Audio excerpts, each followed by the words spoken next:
Fairy Tail Chapter 279 in a nutshell. Fan service. What's up, everybody? ForneverWorld here today to do my review of Fairy Tail Chapter 279, and this chapter, for the most part, was nothing but fan service. Basically, it's a matchup. We got Fairy Tail's Mirajane versus Blue Pegasus' Jenny Relight. And then basically, instead of having an old-fashioned battle, they're having actually a bikini contest because they're old rivals from 7 years. And for the most part, their battle is nothing but fan service. I'm not gonna lie, I was really cracking up because I was just like, what is this? Why is my Fairy Tail chapter I waited this long nothing but fan service? No, seriously, people, for the most part it was fan service. It was them battling it out, but at the end, basically the girl is gonna trick Mirajane because they made a wager, and basically they wager that whoever loses is gonna pose nude for a magazine. And since most of the men in the audience wanted to see Mirajane naked anyway, she probably would have lost just because they wanted to see her naked, and that was the girl's plan from Blue Pegasus. But at the end, they both do a transformation, their final transformation,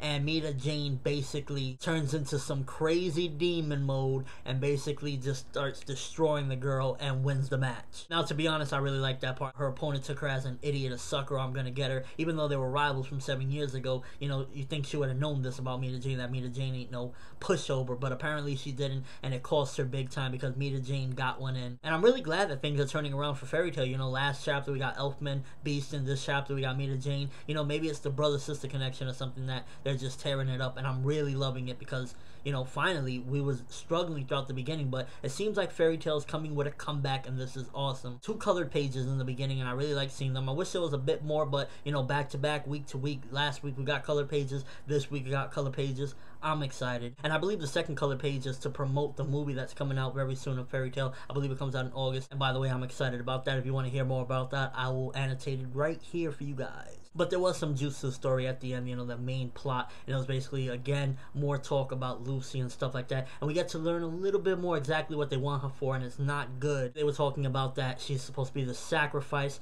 for all this enlightenment, and it's supposed to change the kingdom for the king, and all this craziness, and I'm thinking exactly what is it that's special about Lucy that they want to use her as a sacrifice opposed to anybody that they could just grab or kidnap. There must be something special to her, and I'm guessing it probably has to do something with her mother and the Heartfilia name, and you know, just her bloodline or something like that, because we do know there was something very special about her mother, and I guess it's probably passed down to her as well. Why do you think she has all those keys and all those people that listen to her? Because I think there's something more to Lucy than meets the eye. It's kind of like how I always said that I feel as though Lucy's the main character. I think there's something inside of her, kind of like, you know, the classic shonen inner power, like with Naruto, he has that cube. There's something inside of Lucy that is going to definitely be a key factor in this arc, and they're saying that they're going to use her as a sacrifice. Then we get flashbacks of Chadaru again thinking about that, so I'm exactly not sure what's going to happen, but I do think it has to do a part with her Heartfilia name, her mother, her bloodline, and what makes Lucy very special opposed to anybody else. So again, Fairy Tail Chapter 279, for the most part it was fan service, but you did get a couple of cool things at the end, and we get to learn a little bit more about Lucy and exactly what's going on, which was pretty interesting, and it added some value to the chapter rather than just looking at boobs all day, which I didn't mind, by the way. Overall, let me know what you thought of the chapter. What was your favorite moment? Was it the boobs? Was it the butt? Or was it the last part of the chapter where we actually got some good story? Let me know in the comment section below, or whatever the response. Give me your thoughts on Fairy Tail 279 and the 2 hot chicks that were showcased in this one. But that's all I have for you guys today. Thanks for watching. Hope you enjoyed. Thumbs up for